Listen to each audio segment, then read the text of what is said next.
Rendons-nous à Dakar, au Sénégal, où 1150 milliards de francs CFA ont été mobilisés à la conférence internationale sur le partenariat mondial pour l'éducation, un fonds qui va soutenir la scolarisation des enfants et leur offrir une école de qualité. La Côte d'Ivoire, notre pays, participe aux travaux avec le Premier ministre Amadou Gon Coulibaly qui conduit la délégation ivoirienne. Gabriel Zani est notre envoyé spécial au Sénégal.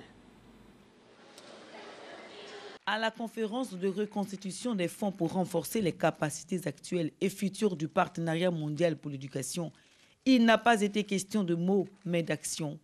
1150 milliards de francs CFA mobilisés en 2 jours de lobbying auprès des pays partenaires de l'éducation pour financer l'école sur la période 2018-2020. Le Sénégal, pays initiateur de la conférence, offre 1 milliard de francs CFA pour investir dans l'éducation. Financer l'éducation, c'est semer dans chaque enfant les germes de la dignité humaine. C'est contribuer à forger en lui la capacité de discernement qui élève et éclaire l'esprit et rend la conscience moins vulnérable à la manipulation.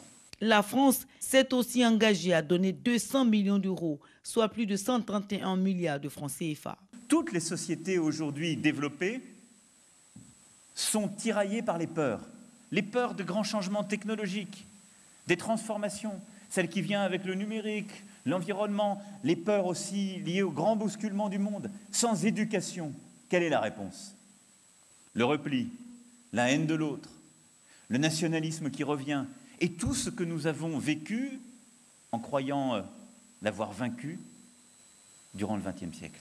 La seule réponse face à ces grands changements, c'est l'éducation. Et donc pour aujourd'hui comme pour demain, l'éducation, c'est la condition de la sécurité, de la stabilité, du développement durable, du progrès dans nos sociétés. C'est la possibilité offerte à chacune et chacun de choisir sa vie. Ouvrir une école, c'est fermer une prison. Le président français cite Victor Hugo pour développer sa politique sur l'éducation.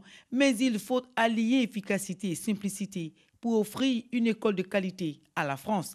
S'ajoutent d'autres donateurs, le Canada, l'Espagne, l'Irlande, les Pays-Bas, l'Argentine, la Grande-Bretagne, pour sauver l'avenir des 260 millions d'enfants qui n'ont pas la chance d'aller à l'école.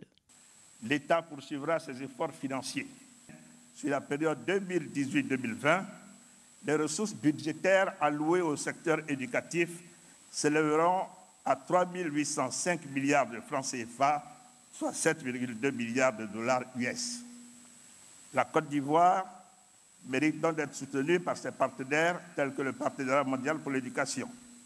Votre présence massive et distinguée à ce rassemblement, symbolisant toute la mobilisation mondiale pour l'éducation et la formation de nos enfants, est une mobilisation qui permet de ne pas douter de ce soutien, qui permettra de combler le gap de financement dont a besoin notre système éducatif, qui s'élèverait donc à 514 millions de dollars US sur la période 2018-2020. Des réformes sectorielles pour aboutir à 91% de scolarisation pour le primaire en Côte d'Ivoire. Ces efforts doivent être soutenus. C'est en cela que les pays appellent à l'engagement des entreprises privées. Selon eux, la bataille pour l'éducation doit être gagnée.